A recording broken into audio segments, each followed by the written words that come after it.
Hello everyone, welcome to প্রিজ্ঞান স্টাডির channel. এই ভিডিওতে আমি আরআরবি এনটিপিসি আন্ডার গ্রেজুয়েট লেভেলের বাকি শিফটে যাদের এক্সাম রয়েছে তাদের জন্য এই ভিডিওটি। তাই যাদের এক্সাম রয়েছে তারা অবশ্যই ক্লাসটি অ্যাটেন্ড করে যেও, ঠিক আছে। এখানে আমরা 70টি মতো কোশ্চেন আলোচনা করব। তো এক্সামে যাওয়ার আগে ক্লাসটিও অ্যাটেন্ড করো। তো প্রথম প্রশ্ন হচ্ছে রাষ্ট্রকূট বংশের প্রতিষ্ঠাতা কে ছিলেন? রাইট অ্যান্সার হিসেবে দন্তি দুর্গ। রাষ্ট্রকূট বংশ দক্ষিণ ভারতের 8ম থেকে 10ম শতাব্দীতে একটি শক্তিশালী রাজবংশ ছিল, ঠিক আছে। তো রাষ্ট্রকূট বংশের প্রতিষ্ঠাতাকে দন্তি দুর্গ। পরের প্রশ্ন, কৃষ্ণ প্রথম যিনি রাষ্ট্রকূট বংশের রাজা ছিলেন তিনি নিম্নের কোনটি নির্মাণ করেছিলেন? তিনি নির্মাণ করেছিলেন এলোরার শিব মন্দির। স্পেলিংটা ভুল হয়ে গেছে। ইলোরার শিব মন্দির নির্মাণ করেছিলেন, ঠিক আছে। তো ইলোরার গুহা সম্পর্কে আমরা জেনে নিই। এর অবস্থান হচ্ছে মহারাষ্ট্রের ঔরঙ্গাবাদ জেলার চারওলি গ্রামে অবস্থিত। নির্মাণকাল হয়েছিল 5ম থেকে 10ম শতাব্দীর মধ্যে। এইখানে মানে এলোরা গুহায় মোট 34টি গুহা রয়েছে। এই গুহার মধ্যে মোট 34টি গুহা রয়েছে, ঠিক আছে। এলোরা গুহায় এখানে 12টি হচ্ছে বৌদ্ধদের জন্য বৌদ্ধ গুহা রয়েছে এবং 17টি হিন্দু গুহা রয়েছে এবং 5টি হচ্ছে জৈন গুহা রয়েছে। মোট 34টি গুহা রয়েছে এই এলোরায়, ঠিক আছে। তার মধ্যে 12টি বৌদ্ধ ধর্মের জন্য, 17টি হিন্দু ধর্মের জন্য এবং 5টি হচ্ছে জৈন ধর্মের জন্য। সবচেয়ে বেশি বিখ্যাত ছিল কৈলাস মন্দির। এটি হচ্ছে এই কৈলাস মন্দিরে অবস্থিত এলোরার শিব মন্দির, ঠিক আছে। তো কৈলাস মন্দির হচ্ছে সবথেকে বিখ্যাত। এই গুহাটির নাম্বার হচ্ছে 16 নম্বর গুহাটি হচ্ছে কৈলাস মন্দির। এটি একমাত্র পাথর কেটে তৈরি বিশ্বের বৃহত্তম এক শিলার মন্দির। এক শিলার তৈরি একটা মন্দির, মানে এক শিলা দ্বারা গঠিত একটা মন্দির, সেটি হচ্ছে কৈলাস মন্দির। এটি হচ্ছে 8ম শতকে রাষ্ট্রকূট রাজা কৃষ্ণ প্রথম এটি নির্মাণ করেছিলেন, ঠিক আছে। তো জানালো এর সম্পর্কে। আর এলোরা গুহা কোথায় অবস্থিত? এলোরা গুহা অবস্থিত হচ্ছে মহারাষ্ট্রে। এলোরা গুহা, অজন্তা গুহা এগুলো হচ্ছে মহারাষ্ট্রে অবস্থিত। এলোরা গুহা, অজন্তা গুহা ওয়ার্ল্ড হেরিটেজ সাইটে মর্যাদা কত পেয়েছিল? 1983 সালে, ঠিক আছে। তো এই পয়েন্টগুলি নোট করে নেবা। পরের প্রশ্নে যাওয়া যাক। ভারতের তুলা অন্যান্য তুলার চেয়ে বেশি সাদা, এই ধারণা কার ছিল? রাইট অ্যান্সার হবে হেরোডোটাস কে ছিলেন? ইনি হচ্ছেন ইতিহাসের জনক, ঠিক আছে। গ্রিক ঐতিহাসিক যিনি ছিলেন ইতিহাসের জনক, ঠিক আছে। ইনি বলেছিলেন ভারতের তুলা অন্যান্য তুলার চেয়ে বেশি সাদা। প্রাচীন ভারতের তুলা কাপড়ের নাম ছিল কী ছিল? মুসলিন আর ক্যালিকো। মুসলিন ও ক্যালিকো নাম ছিল। যা বিশেষত মুসলিন ছিল হচ্ছে বাংলায়, আর ক্যালিকো হতো গুজরাটে তৈরি হতো, আর মুসলিন হচ্ছে বাংলায় তৈরি হতো, ঠিক আছে। তো সিন্ধু সভ্যতায় মহেঞ্জোদড়ো স্থানে কী হয়েছিল? তুলার কাপড়ের অবশিষ্টাংশ পাওয়া গেছে। তাহলে মহেঞ্জোদড়োতে কী পাওয়া গেছে? তুলার কাপড়ের অবশিষ্টাংশ পাওয়া গেছে, ঠিক আছে। পরের প্রশ্নে যাওয়া যাক। 4 নম্বর কোশ্চেন, শেষ মৌর্য সম্রাট কে ছিলেন? শেষ মৌর্য সম্রাট হচ্ছেন বৃহদ্রথ ছিলেন, ঠিক আছে। আর ইনাকে হারিয়ে পুষ্যমিত্র শুঙ্গ বংশের প্রতিষ্ঠা করেছিলেন। এখানে বিভিন্ন রাজবংশগুলি আছে, পরপর সাজানো আছে। আমি এইটার পিডিএফ দিয়ে দেবো আমার টেলিগ্রাম চ্যানেলে, তোমরা ডেসক্রিপশনে পেয়ে যাবে, ঠিক আছে। তো তোমরা এটাকে স্ক্রিনশটও করতে পারো বা ওখান থেকে পিডিএফ পেয়ে যাবে। আমরা পরের প্রশ্নে যাই। 20 নম্বর কোশ্চেন, ন্যাশনাল গ্রিন ট্রাইব্যুনাল এর প্রধান বেঞ্চ কোথায়? এটি কোথায় বসে থাকে? রাইট অ্যান্সার অপশন ডি, এলাহাবাদে ন্যাশনাল গ্রিন ট্রাইব্যুনালের প্রধান বেঞ্চ বসে থাকে। এটি পরিবেশ সংক্রান্ত মামলায় দ্রুত নিষ্পত্তির জন্য ভারত সরকার এটি গঠন করে থাকেন। বর্তমান এর চেয়ারপারসন হচ্ছেন প্রকাশ শ্রীবাস্তব। বর্তমান চেয়ারপারসন কে এখন? প্রকাশ শ্রীবাস্তব আছেন ন্যাশনাল গ্রিন ট্রাইব্যুনালের। আর এর প্রধান বেঞ্চ কোথায় বসে থাকে? এলাহাবাদে, ঠিক আছে। পরের প্রশ্ন, জৈব চাষের কী সুবিধা? অপশানে আছে এটি সাশ্রয়ী, এটি কম সময় নেয়, এতে কম শ্রমিক লাগে। অপশান ডি উপরে সবকটি। তাহলে সবকটি প্রযোজ্য হচ্ছে। রাইট অ্যান্সার হবে অপশান ডি। পরের প্রশ্ন, মোবাইল থেকে উৎপন্ন ই কাচরায় অধিক কোন উপাদান থাকে? মোবাইল থেকে উৎপন্ন যে ই কাচরায় যখন ফেলে দেওয়া হয় তখন ই কাচরার মধ্যে পড়ে যাচ্ছে, সেটি ই কাচরায় অধিক কোন উপাদান থাকে? এখানে থাকে হচ্ছে সীসা, ঠিক আছে। সীসা বেশি উৎপন্ন হয়, আর সীসা কি? পরিবেশের জন্য সবচেয়ে ক্ষতিকর। পরিবেশ সংরক্ষণ সম্পর্কে সচেতনতা ছড়াতে সহায়ক পুস্তক সাইলেন্ট স্প্রিংয়ের লেখককে বা লেখিকাকে? Right answer option C, option C না, option B Rachel Carson. Rachel Carson হচ্ছে সাইলেন্ট স্প্রিংয়ের লেখিকা। একটু বাইরে আওয়াজ হচ্ছে তো সেটাকে ইগনোর করার চেষ্টা করো, ঠিক আছে। রাচেল সাইলেন্ট স্প্রিং, লেখক হচ্ছে রাচেল কার্সন। সাইলেন্ট স্প্রিং পুস্তকটি 1962 সালে লেখা হয়েছিল, ঠিক আছে। এটি পরিবেশ আন্দোলনে একটা বিশেষ ভূমিকা রেখেছিল ওই সময়। আর এই পুস্তক থেকে রাসায়নিক কীটনাশকের কুফল সম্পর্কে সচেতনতা বৃদ্ধি করার জন্য জানানো হয়, ঠিক আছে। তাহলে সাইলেন্ট স্প্রিং পরিবেশ সংরক্ষণে সচেতনতার এক বিশেষ ভূমিকা রেখেছিল। আর এই পুস্তকের লেখককে? Rachel Carson. এখানে ছবিটা দেখতে পারো, রাচেল কার্সন হচ্ছে সাইলেন্ট স্প্রিংয়ের লেখিকা। কার্বন লেভি কি? কার্বন লেভি হচ্ছে কার্বন জ্বালানিতে লাগানো কর। কার্বন জ্বালানি যে বেশি ব্যবহার করা হচ্ছে তার জন্য একটি ট্যাক্স লাগাচ্ছে সরকার, যাতে কার্বনের ব্যবহারটা কমানো যায়, ঠিক আছে। কার্বন লেভি হলো একটা ট্যাক্স যা কার্বন নির্গমন কমানোর জন্য এটার ট্যাক্সটা যুক্ত করা হচ্ছে। এটি পরিবেশ দূষণ নিয়ন্ত্রণের একটা কৌশল। পরের প্রশ্ন, ভারতের কত শতাংশ এলাকা সংরক্ষিত অঞ্চল হিসেবে ঘোষিত? কত শতাংশ এলাকা সংরক্ষিত অঞ্চল হিসেবে ঘোষিত? 4%। Right answer option A. এখানে প্রাণী উদ্ভিদের সংরক্ষণ জন্য কাজ করা হবে, ঠিক আছে। 4% এলাকা সংরক্ষণ করতে হবে, ঠিক আছে। পরের প্রশ্ন, জেট্রোফা ছাড়াও ভারতের অধিকাংশ প্রকল্পে কোন গাছের বীজের তেল ব্যবহার করা হয়? এই গাছের বীজ থেকে কীভাবে তেল উৎপন্ন হবে? বায়োডিজেল বা জৈব ডিজেল উৎপাদিত হয়। তাহলে একটা গাছ হচ্ছে জেট্রোফা, আর একটা গাছ হয়ে যাবে পঙ্গোমিয়া ও পিন্নাটা। এর থেকে জৈব ডিজেল উৎপাদিত হয়। এখানে দেখে নাও, ভারতে জৈব ডিজেল বা বায়োডিজেল উৎপাদনের জন্য প্রধান হচ্ছে জেট্রোফা ও পঙ্গোমিয়া পিন্নাটা। এই দুই প্রকার গাছের বীজ থেকে প্রাপ্ত তেল ব্যবহার করা হয়, ঠিক আছে। এর থেকে বায়োডিজেল উৎপাদিত হয়। কী নাম? জেট্রোফা, আর একটা হচ্ছে পঙ্গোমিয়া পিন্নাটা। 90 স্ট্রিজ নামক জলমগ্ন আগ্নেয় পর্বতশৈলী কোন মহাসাগরে অবস্থিত? রাইট অ্যান্সার হবে অপশন বি, আটলান্টিক মহাসাগরে অবস্থিত।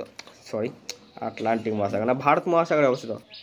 ভারত মহাসাগরে অবস্থিত হচ্ছে 90 স্ট্রিজ। দেখতে পাচ্ছ এখানে ভারত এর নিচে গিয়েছে, ভারত মহাসাগর অবস্থান করছে। এই যে এখানে দেখতে পাচ্ছ যে এটা একটা লাইনের মতো দেখতে পাচ্ছ, এর জলমগ্ন মানে জলের ভিতরে এই আগ্নেয় পর্বতের অবস্থান হচ্ছে।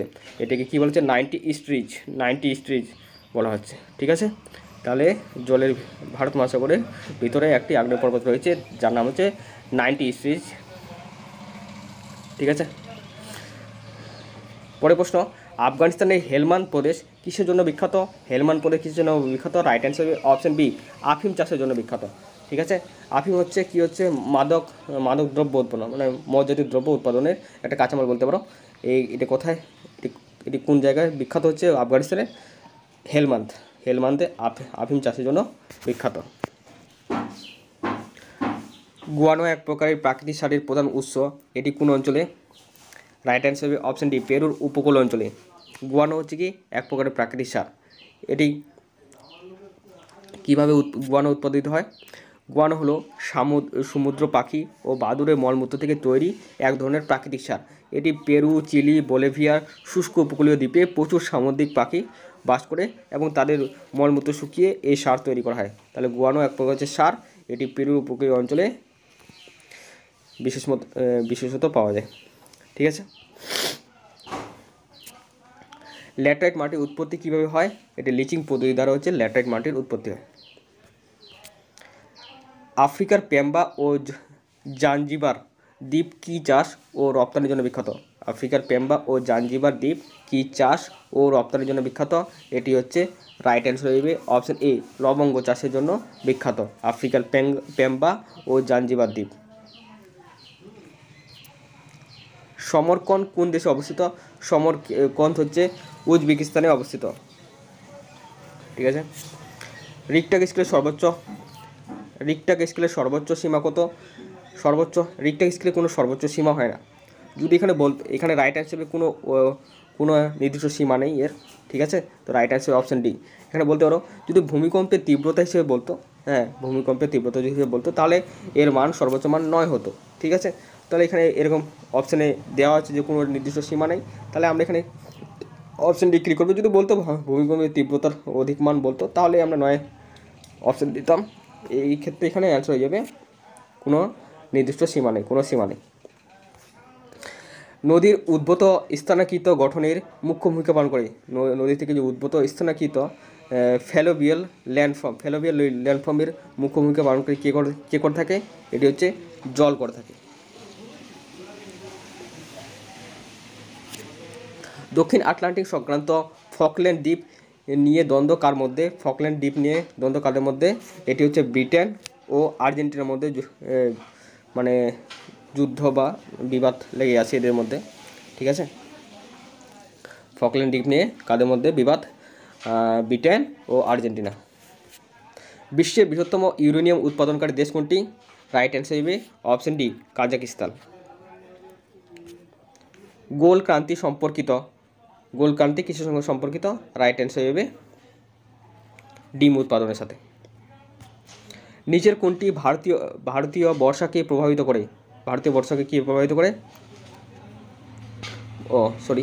প্রভাবিত করে না। কোনটি ভারতীয় বর্ষাকে প্রভাবিত করে না?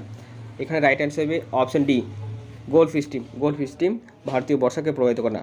তারপরে এল নিনো, জেট স্ট্রিম, তিব্বতী মালভূমি, এগুলো ভারতীয় বর্ষাকে প্রভাবিত করে থাকে, কিন্তু গোল্ফ স্ট্রিম করে না।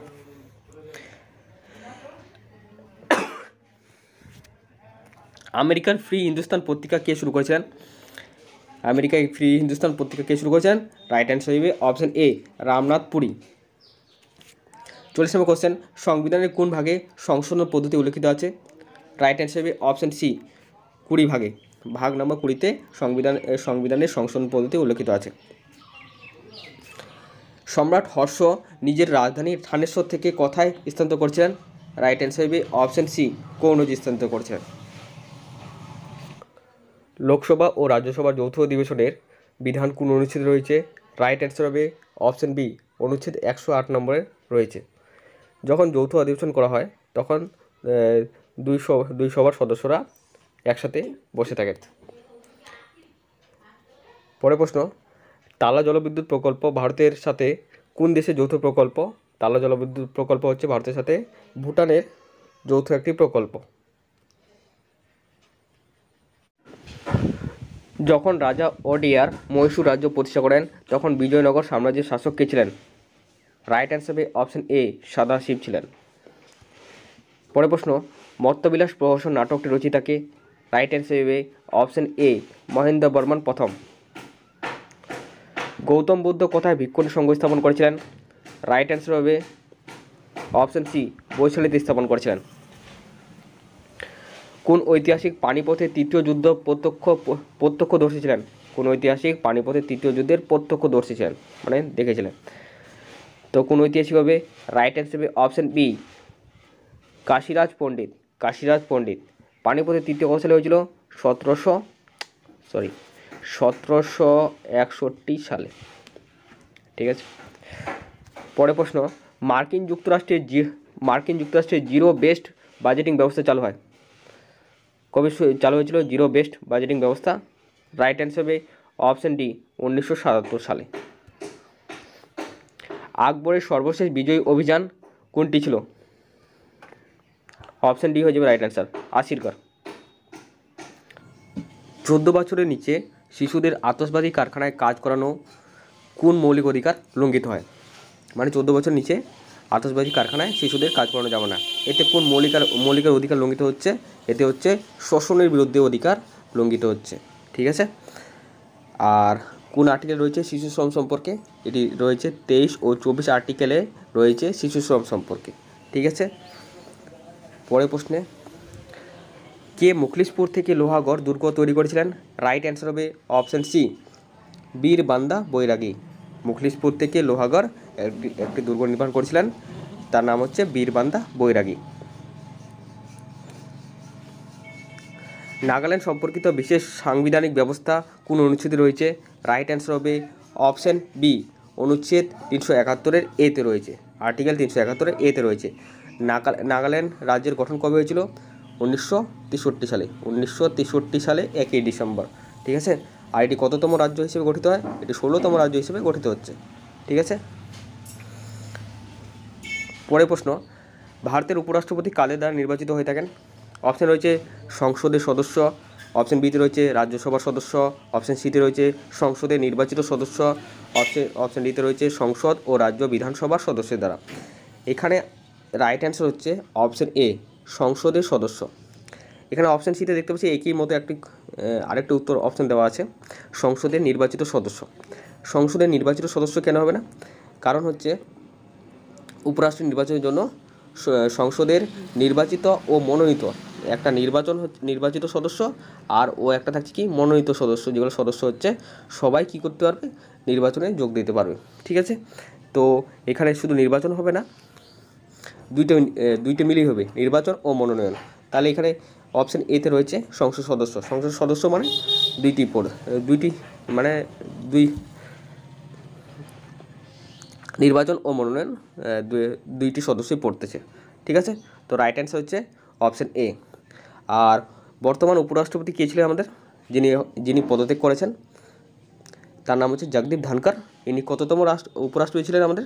14তম উপরাষ্ট্রপতি ছিলেন। ইনি তার পদ থেকে ইস্তফা দিয়েছেন। ঠিক আছে,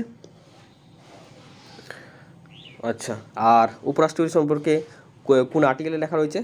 কোন আর্টিকেলে? 63 থেকে 71-এর মধ্যে উপরাষ্ট্রপতি সম্পর্কে লেখা রয়েছে। ঠিক আছে, পরের প্রশ্নে যাওয়া যাক। দুই দেশের মধ্যে পণ্যের বিনিময় কী নামে পরিচিত? রাইট অ্যান্সার হবে অপশান বি, দ্বিপাক্ষিক বাণিজ্য হিসেবে পরিচিত। দুই দেশের মধ্যে পণ্যের যে বিনিময়, মানে টাকার পরিবর্তে মালপত্র দেওয়ার মাধ্যমে আদান প্রদান করা হয়, ব্যবসা বাণিজ্য চলে। হ্যাঁ, এটাকে কি বলে? এটাকে বলে দ্বিপাক্ষিক বাণিজ্য। রাজা রামমোহন রায় ও ডেভিড হিয়ার কোন প্রতিষ্ঠানের সাথে যুক্ত ছিলেন? এরা যুক্ত ছিলেন হিন্দু কলেজের সাথে। আর হিন্দু কলেজ কবে গঠিত হয়েছিল? 1817 সালে। ঠিক আছে, পরের প্রশ্ন, নিম্নলিখিত কাকে কিছু চিন্তাবিদ প্রচ্ছন্নবদ্ধ বলে বর্ণনা করেছেন? প্রচ্ছন্নবদ্ধ বলে কাকে বর্ণনা করা হয়েছে? রাইট অ্যান্সার হবে কুমারিল ভট্টকে প্রচ্ছন্নবদ্ধ বলে বর্ণনা করা হয়েছে। ভারতের জাতীয় কংগ্রেসের প্রথম বিভাজন কবে হয়েছিল? এটি হয়েছিল 1907 সালে। এটি কংগ্রেসের কোন অধিবেশন হয়েছিল? এটি সুরাট অধিবেশনে কংগ্রেস দুবার ভাগ হচ্ছে 1960 সালে, সুরাট অধিবেশন। ঠিক আছে, রাষ্ট্রপতি কোন বিল বা বাজেট পুনর্বিবেচনার জন্য ফেরাতে পারেন না? রাইট অ্যান্সার হবে অপশান সি, অর্থ সংক্রান্ত বিল, মানে মানি বিল, মানে পুনর্বিবেচনার জন্য ফেরাতে পারে না। শিল্প বিপ্লব প্রথম কোথায় শুরু হয়েছিল? ইংল্যান্ডে শুরু হয়েছিল। রাইট অ্যান্সার হবে অপশান সি। নিম্নের কোন নদীসমূহ হিমালয় কেটে বয়ে আসে? তাহলে হিমালয় কেটে কোন নদীসমূহ বয়ে আসে? সেগুলো হচ্ছে ব্রহ্মপুত্র, সিন্ধু ও Ganga. Option C right answer. ভারতে খনিজ তেলের ভাণ্ডার প্রধানত কোন ধরনের শিলাতে পাওয়া যায়? কোন শিলাতে পাওয়া যাচ্ছে? খনিজ তেলের ভাণ্ডার পাচ্ছি আমরা পাললিক শিলা হয়ে যাবে, পাললিক শিলায়। পুরনো পলিমাটির নাম কি? পুরনো পলিমাটিকে বলা হয় ভাঙ্গার, আর নবীন পলিমাটিকে যদি বলতো তাহলে হতো খাদার। ঠিক আছে, আর এগুলো হচ্ছে কালো মাটিকে বলা হয়। ঠিক আছে, এখানে রাইট অ্যান্সার হচ্ছে ভাঙ্গার। পুরনো পলিমাটির নাম হচ্ছে ভাঙ্গার। গঙ্গা ও ব্রহ্মপুত্রের মিলিত সূত্রধারা কোন নামে পরিচিত? রাইট অ্যান্সার হবে অপশান সি, মেঘনা নামে পরিচিত। ঠিক আছে, কোন রাজ্যে সর্বাধিক চিনির কারখানা রয়েছে? বর্তমানে রয়েছে উত্তরপ্রদেশে।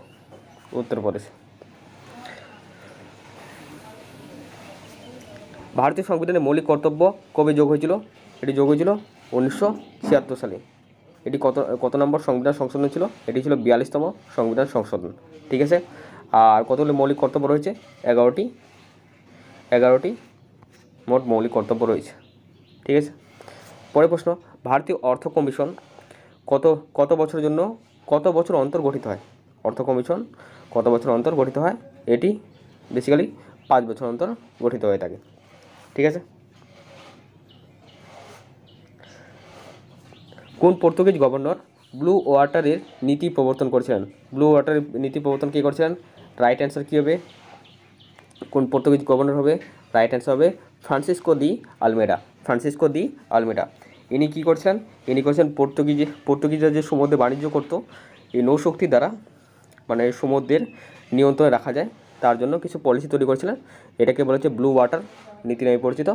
এটি কী করেছিলেন? ফ্রান্সিসকো দি আলমেডা, পর্তুগিজ গভর্নর। মহারাষ্ট্রে ভক্তি আন্দোলন কার শিক্ষায় ছড়িয়েছিল? রাইট অ্যান্সার হয়ে যাবে অপশান বি, সন্ত জ্ঞানেশ্বর মহারাষ্ট্রে ভক্তি আন্দোলনের শিক্ষা ছড়িয়েছিলেন। বিজয়নগর সাম্রাজ্য স্থাপন থেকে পতন পর্যন্ত কাদের সঙ্গে সংগ্রাম চালিয়েছিল? লাস্ট পর্যন্ত চালিয়েছিলেন বাহামনি রাজ্যের সঙ্গে সংগ্রাম চালিয়েছিলেন। ঠিক আছে, লাস্ট প্রশ্ন, রাষ্ট্রপতির বিরুদ্ধে অভিশংসন বা ইমপিচমেন্ট যাকে বলছে ইমপিচমেন্ট পদ্ধতি কোন দেশের সংবিধান থেকে নেওয়া হয়েছে? রাষ্ট্রপতির পদ থেকে খারিজ করার, মানে রাষ্ট্রপতির পদ থেকে অবসান করার এই পদ্ধতিটা কোন দেশের সংবিধান থেকে গ্রহণ করা হয়েছে? এটি গ্রহণ করা হয়েছে আমেরিকা থেকে নেওয়া হয়েছে। তো এখান থেকে ক্লাস সমাপ্ত করলাম। ঠিক আছে, তো অবশ্যই ক্লাসটি লাইক করে দিও। Thank you.